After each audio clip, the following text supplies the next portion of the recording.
Hello, this is Gary Van Warmerdam. In this video, I want to give you an introduction into what's involved in changing a belief, and specifically core beliefs. And first, I want to paint a picture of why this might be important.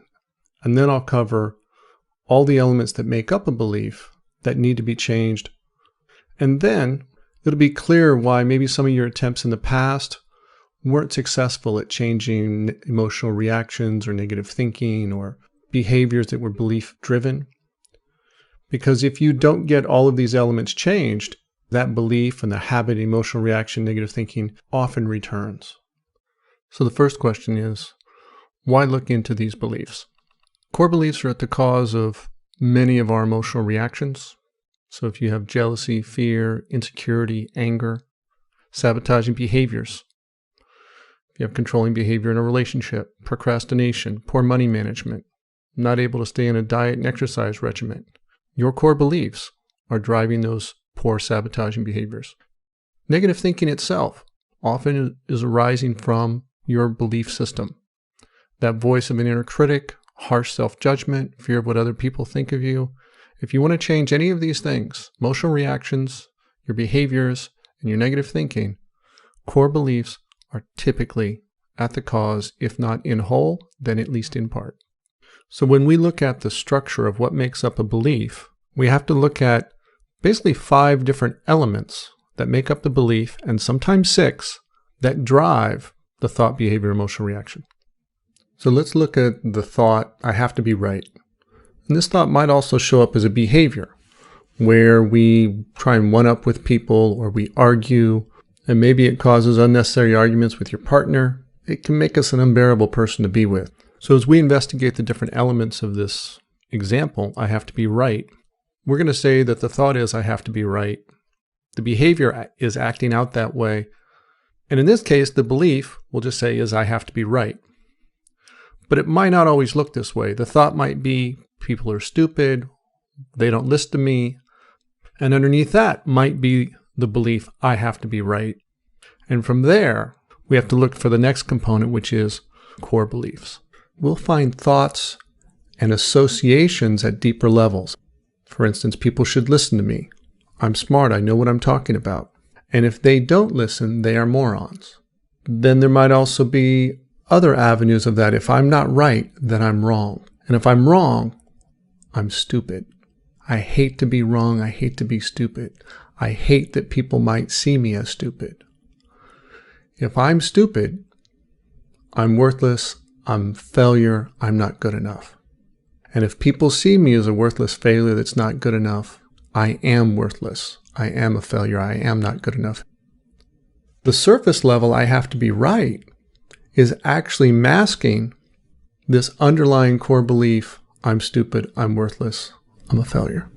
Is this possible to have? Absolutely. Even if you work at a high level as a lawyer, a doctor, a CEO, you can have this conflicting negative thought in your head and an internal story of fear of failing and a fear of not being good enough. So when we try and change the belief or the behavior of having to be right, we have to dig down to these core belief levels that might be the very opposite. So far in this example, the surface level belief is I have to be right. When we look down at the core beliefs, we find a number of them. And then the third component we get is emotion. There's the pride and worthiness in feeling that you're right. There's a fear of being wrong, fear people won't listen to me, fear they won't respect me. There can be a righteousness and an anger and a judgment towards people who don't listen. There's this feeling of unworthiness and self-loathing, self-hate for being wrong, for being stupid. All of these emotions are connected to and part of each layer of these beliefs, right down to the core belief. And if we're going to change the belief, the emotions we have connected to each one of these beliefs have to change as well. A belief is more than just the thought or behavior. It includes the emotions that are associated and very much drive these behaviors and thoughts. The next element that has to change is faith.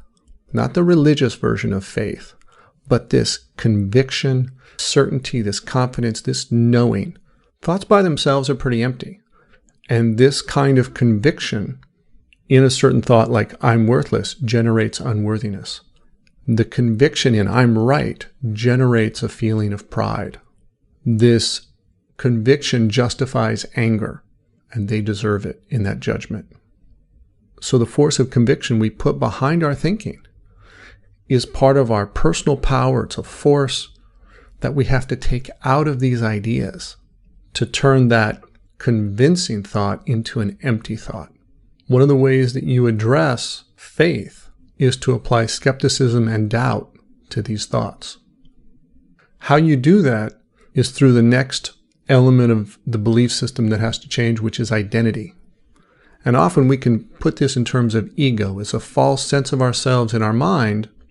With each one of these thoughts, I have to be right, there's an identity. A fear of being wrong. That's an image of us being wrong. A fear people won't listen. Another aspect that our mind projects of ourselves. I'm superior to others who are morons. This is an elevated image of ourselves. I'm afraid of being stupid. I am worthless. I am a failure. All of those phrases define ourselves as an identity and seeing ourselves as that is who we are.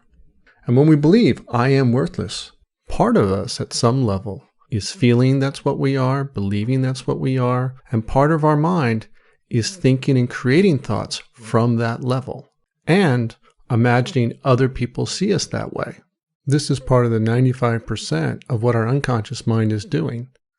And the 5% we're aware of is the part where we notice we're trying to be right to cover it up. But it doesn't work. No matter how much we're right, underneath that belief of feeling worthless and stupid is still there. So one of the critical steps in changing these beliefs is to step out of this false identity, and in this case, multiple false versions of ourselves, into a neutral observer perspective. And from that neutral witness observer, we can apply skepticism and not believe these thoughts, and our faith comes out, and this helps reduce the emotion. So changing this perspective is a key step, and one of the first steps that has to be made to effectively change this whole belief system. One more element that sometimes comes into play when changing a belief-driven behavior, belief-driven emotional reaction, is that sometimes beliefs are so strong that they're not just ideas in our head. They're not just emotional responses. They become part of our bodily response. A strong anxiety, panic attack, that takes place in our nervous system. It's a nervous system fight or flight response. But that fight or flight response might show up in a strong jealousy case of insecurity. It might show up in anger. You can see the physical body response just in the posture, say, of a depressed person or an angry person, the way their muscles tense, the way their veins bulge out. Their nervous system is embodying this whole force of a belief system and expressing it. And this is very common in instances where there's been trauma, either from physical abuse or sexual abuse. We've learned to respond to them through our nervous system. So in this case, we have to actually work to change the way our physical body responds. Some methods for changing how our nervous system responds might include EMDR treatments, somatic or myofascial body work. These are ways to address the cellular memory and the nervous system response. As you venture into exploring belief systems, there's something really important to understand. They're not at all simple things like thoughts or ideas.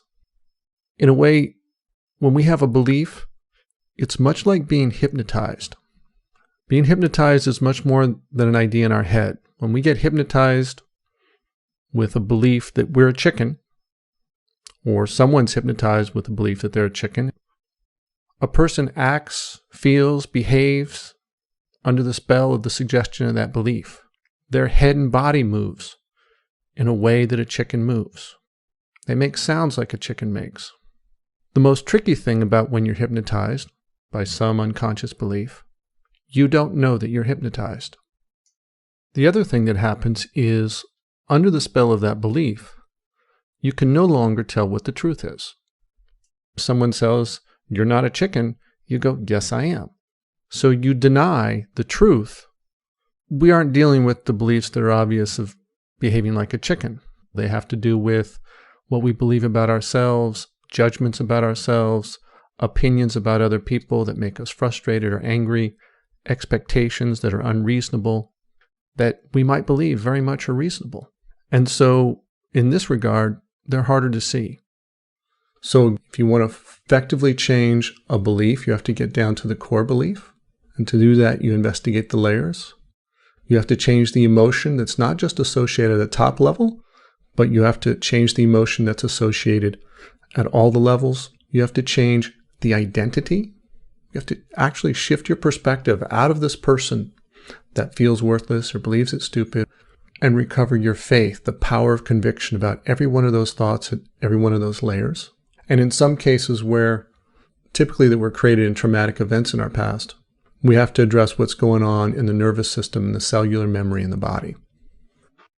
So if there's negative thinking, emotional reactions, or behaviors you want to change, and you want to get at the root cause, which is the core beliefs that drive these emotional reactions, behaviors, and negative thinking, you can find a comprehensive tool set at my self-mastery course at pathwaytohappiness.com, or in my book, MindWorks, A Practical Guide to Changing Thoughts, Beliefs, and Emotional Reactions. This is Gary Van Warmerdam from pathwaytohappiness.com.